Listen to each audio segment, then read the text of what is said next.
के गाजा, अरे वो पी के गाजा, छोड़ के हमारा दूसरा के तू बन भीजे राजा। अरे वो पी के गाजा, अरे वो पी के गाजा।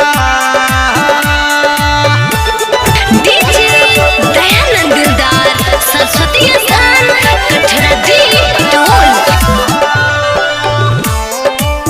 मिंटू म्यूजिक स्टूडियो की धमाकेदार प्रस्तुति। हाँ दिल में हमरा छौरी जे तू देवी सुने जखम गे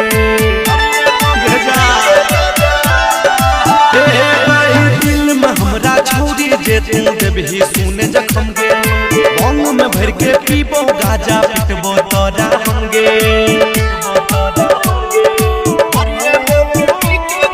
दिल में हमारा छौरी जे तू देवी सुन जखम गे हम न भर के पीबो गाजा पिटबो तोरा हम गे।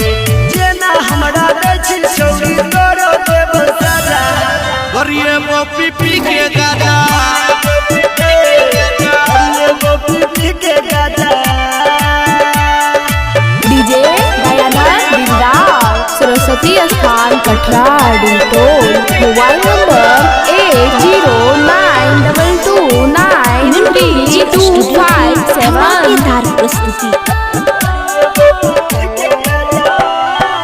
छियै हम गजेरी सुन सब पछौरी भारी।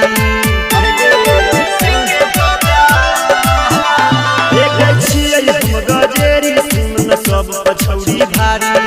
जदी हमारा छोड़बी नीक नहीं तो हरम जादी।